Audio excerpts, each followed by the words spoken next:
നമസ്കാരം. മലയാളി വാർത്തയിലേക്ക് സ്വാഗതം. അവനെ കൊന്ന് കൊല വിളിക്ക്, തെരുവിലിട്ട് അവന്റെ തലയെടുക്കണം. ഇറാൻ പരമോന്നത നേതാവ് ആയത്തുള്ള അലി ഖമനേയിയുടെ കൊട്ടാരം ഒരു പിടി ചാരമായതോടുകൂടി ഇറാനിൽ വലിയ ആഹ്ലാദവും സന്തോഷവും. ഇറാനിൽ സ്ത്രീകളാണ് ഇപ്പോൾ വലിയ ആഘോഷം നടത്തിക്കൊണ്ടിരിക്കുന്നത്.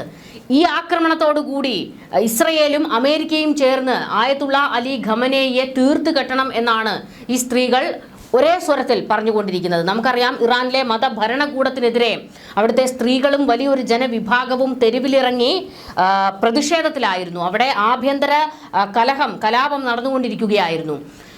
അമേരിക്ക ഇടപെടണമെന്നും ആയത്തുള്ള അലി ഖമനേയിയെ തീർത്തു കെട്ടണം എന്നായിരുന്നു ഇറാനിലെ ഒരു വിഭാഗം ആവശ്യപ്പെട്ടുകൊണ്ടിരുന്നത്. എന്നാൽ ഇപ്പോൾ ഒരു യുദ്ധത്തിലേക്ക് കാര്യങ്ങൾ എത്തിയതോടുകൂടി ഇറാൻ ജനത ആയത്തുള്ള അലി ഖമനേയിയെ കൊന്നൊടുക്കണം എന്നുള്ള ആവശ്യമാണ് ഉയർത്തിയിരിക്കുന്നത്. എന്നാൽ ഈ യുദ്ധം അതിരുവിട്ടു പോകുകയാണ്. സ്കൂളുകൾക്ക് നേരെയുള്ള ആക്രമണങ്ങൾ അത് ഒരു തരത്തിലും അംഗീകരിക്കാൻ കഴിയുന്നതല്ല. പക്ഷേ ഇപ്പോൾ സ്ത്രീകൾ ഉൾപ്പെടെ ആയത്തുള്ള അലി ഖമനേയിയുടെ കൊട്ടാരം തകർന്നതിൽ വലിയ രീതിയിൽ ആഘോഷിക്കുന്നു എന്നുള്ള ചില വിവരങ്ങളാണ് പുറത്തേക്ക് വരുന്നത്. കൊട്ടാരത്തിന് നേരെ മിസൈൽ ആക്രമണം ഉണ്ടായപ്പോൾ ടെഹ്റാനിലെ സ്ത്രീകൾ അവിശ്വസനീയതയോടെ ചിരിക്കുകയും നിലവിളിക്കുകയും ചെയ്യുന്നതിന്റെ ചില ദൃശ്യങ്ങളാണ് പുറത്തു വന്നിരിക്കുന്നത്. ഖമനേയിയുടെ ഓഫീസിന് സമീപമാണ് ആദ്യ സ്ഫോടനങ്ങൾ നടന്നത്. ഖമനേയിയുടെയും പ്രസിഡന്റ് മസൂദ് പെസഷ്ക്യാന്റെയും താവളങ്ങളെ ലക്ഷ്യം വെച്ചായിരുന്നു ആക്രമണമെന്ന് ഇസ്രയേൽ ഔദ്യോഗികമായി സ്ഥിരീകരിച്ചിരുന്നു. ഖമനേയിയുടെ ഓഫീസ് പരിസരത്ത് നിന്ന് പുക ഉയരുന്നത് കണ്ടാണ് ടെഹ്റാനിലെ സ്ത്രീകൾ ചിരിക്കുകയും സന്തോഷിക്കുകയും ചെയ്തത്. സ്ഫോടനം വീക്ഷിക്കുന്നവർ നിൽക്കുന്ന അടുത്തുള്ള മേൽക്കൂരയിൽ നിന്ന് നിലവിളികളും ചിരികളും ഒക്കെ ഉയരുന്നത് ഈ വീഡിയോയിൽ വ്യക്തമാണ്. സമുച്ചയത്തിന് മുകളിൽ ആകാശത്തേക്ക് പുക ഉയരുന്നത് ദൃശ്യങ്ങളിൽ വ്യക്തമായി കാണാം. എന്റെ ദൈവമേ, അവർ അത് അടിച്ചു, അവർ അത് തകർത്തു, എന്റെ ദൈവമേ, ഒരു സ്ത്രീ നിലവിളിക്കുന്നതാണ് വീഡിയോയിൽ കാണുന്നത്. ആദ്യ ആക്രമണം ഖമനേയിയുടെ ഓഫീസിന് സമീപമാണ് നടന്നതെങ്കിൽ പിന്നീട് പല മേഖലകളിലേക്ക് ഇസ്രയേൽ ആക്രമണം നടത്തുകയായിരുന്നു. എന്നാൽ പിന്നീട് കൊട്ടാരത്തിന് നേരെ ആക്രമണം നടക്കുകയും അതിന്റെ ദൃശ്യങ്ങൾ പുറത്തു വരികയും ചെയ്തതോടുകൂടി എല്ലാവരും ഇറാനിലെ സ്ത്രീകൾ, പ്രത്യേകിച്ച് ഒരു കൂട്ടം സ്ത്രീകൾ അതിനെ ഏറ്റെടുക്കുന്നതാണ് ഇപ്പോൾ കാണുന്നത്. അതായത് അത്രത്തോളം വലിയ ഒരു വെറുപ്പ് ഈ ആയത്തുള്ള അലി ഖമനേയിയോട് അവിടുത്തെ സ്ത്രീകൾക്കുണ്ട്.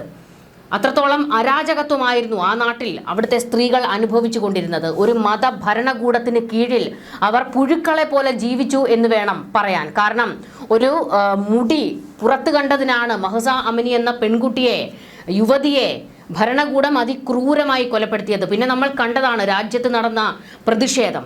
സ്ത്രീകൾ സിഗരറ്റ് വലിച്ചുകൊണ്ട് തെരുവിലേക്ക് ഇറങ്ങുകയും അവരുടെ തട്ടം വലിച്ചെറിയുകയും വസ്ത്രങ്ങൾ വലിച്ചെറിയുകയും അടിവസ്ത്രങ്ങൾ മാത്രം ഇട്ടുകൊണ്ട് തെരുവിലേക്ക് പ്രതിഷേധിച്ചിറങ്ങുന്നതുമൊക്കെ അതിൻ്റെ ദൃശ്യങ്ങളൊക്കെ നമ്മൾ കണ്ടതായിരുന്നു. ആയത്തുള്ള അലി ഖമനേയി ചത്തൊടുങ്ങണം എന്നുള്ളത് അവർ പച്ചയ്ക്ക് വിളിച്ചു പറയുകയായിരുന്നു. പിന്നീട് ഇവർ അമേരിക്ക സൈനിക നടപടികൾ തുടങ്ങാൻ പോകുന്നു എന്നുള്ള ചില വിവരങ്ങൾ പുറത്തേക്ക് വന്നപ്പോൾ അതിനെ പിന്തുണച്ചും രംഗത്തേക്ക് വന്ന ഒരുപാട് പേരുണ്ടായിരുന്നു. റസാ പഹ്ലവിയെ തിരികെ കൊണ്ടുവരണമെന്നും ജനാധിപത്യപരമായ ഒരു ഭരണ സംവിധാനമാണ് ഇറാനിൽ വേണ്ടതെന്നും അതിന് അമേരിക്കയുടെ സഹായമുണ്ടാകണമെന്നും ഇറാനിലെ സ്ത്രീകൾ ആവശ്യപ്പെട്ടതും നമ്മൾ കണ്ടതാണ്.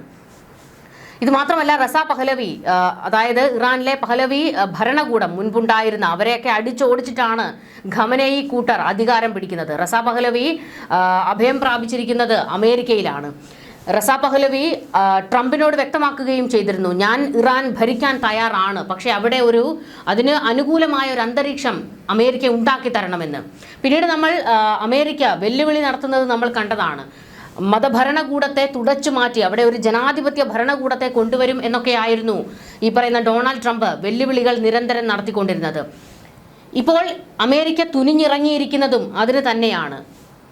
ആക്രമണങ്ങൾ നടത്തി ഖമനേയി ഭരണകൂടത്തെ താഴെ ഇറക്കുക, എന്നിട്ട് റസാ പഹ്ലവിയെ അവിടെ കൊണ്ടിരുത്തുക. അങ്ങനെയാണെങ്കിൽ അത് അമേരിക്കയുടെ ഒരു പാവ സർക്കാരായി മാറും. അവിടുത്തെ ജനങ്ങൾ ആവശ്യപ്പെട്ടുകൊണ്ടിരിക്കുന്നത്, ഒരു വലിയൊരു വിഭാഗം ജനങ്ങൾ ആവശ്യപ്പെട്ടുകൊണ്ടിരിക്കുന്നത് ഖമനേയി ചത്തൊടുങ്ങണം എന്നുള്ളത് തന്നെയാണ്. ഖമനേയി കഴിഞ്ഞാൽ അടുത്തത് ഖമനേയിയുടെ മകൻ.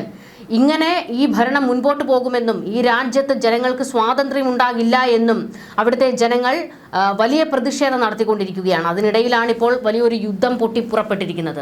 ഇതിനിടയിൽ കൂടി രാജ്യത്ത് ആഭ്യന്തര കലഹം ഉണ്ടാകുമോ എന്നുള്ള ഒരു ഭയം ഇറാൻ ഭരണകൂടത്തിനുണ്ട്. അതുകൂടി സംഭവിച്ചു കഴിഞ്ഞാൽ ഇറാന് പിടിച്ചു നിൽക്കാൻ കഴിയില്ല. എന്തായാലും വലിയൊരു തിരിച്ചടിയാണ് ഇപ്പോൾ ഉണ്ടായിക്കൊണ്ടിരിക്കുന്നത്. ഖമനേയിയുടെ തളർച്ചയിൽ ഖമനേയി തകരണം എന്ന് തന്നെയാണ് അവിടുത്തെ സ്ത്രീകൾ പറയുന്നത്. ഈ അടുത്ത് ആഭ്യന്തര കലഹം നടന്നുകൊണ്ടിരിക്കുക 5000-ഓളം പേരെയാണ്, പ്രതിഷേധം നടത്തിയ 5000-ഓളം പേരെയാണ് ഇറാൻ ഭരണകൂടം കൊലപ്പെടുത്തിയത്. അന്ന് അതിനെതിരെ ആരും പ്രതിഷേധിച്ച് രംഗത്തേക്ക് വന്നിരുന്നില്ല. ലോകരാജ്യങ്ങൾ മൗനം പാലിക്കുന്ന ഒരു സാഹചര്യമായിരുന്നു ഉണ്ടായിരുന്നത്. ഖമനേയെ ഇനി ഒരു തരത്തിലും ഞങ്ങൾ അംഗീകരിക്കില്ല എന്ന് അവിടുത്തെ ജനങ്ങൾ തന്നെ പറയുകയാണ്. അതിനിടയിലാണ് ഇപ്പോൾ അമേരിക്കയും ഇസ്രയേലും ചേർന്ന് ആക്രമണങ്ങൾ നടത്തുമ്പോൾ ഖമനേയെ മാത്രം നിങ്ങൾ കൊന്നൊടുക്കൂ എന്ന് അവിടുത്തെ ജനങ്ങൾ പറയുന്നത്. ഞങ്ങളുടെ കുട്ടികൾക്ക് നേരെയോ ഞങ്ങളുടെ കുടുംബങ്ങൾക്ക് നേരെയോ ജനവാസ മേഖലകൾക്ക് നേരെയോ ആക്രമണം നടത്തരുതെന്നും ഖമനേയി കൂട്ടരെ മാത്രം ലക്ഷ്യം വെച്ച് ആക്രമണം നടത്തി അവരെ കൊന്നൊടുക്കി തരൂ എന്നാണ് ഇറാനിലെ ജനങ്ങൾ ആവശ്യപ്പെടുന്നത്.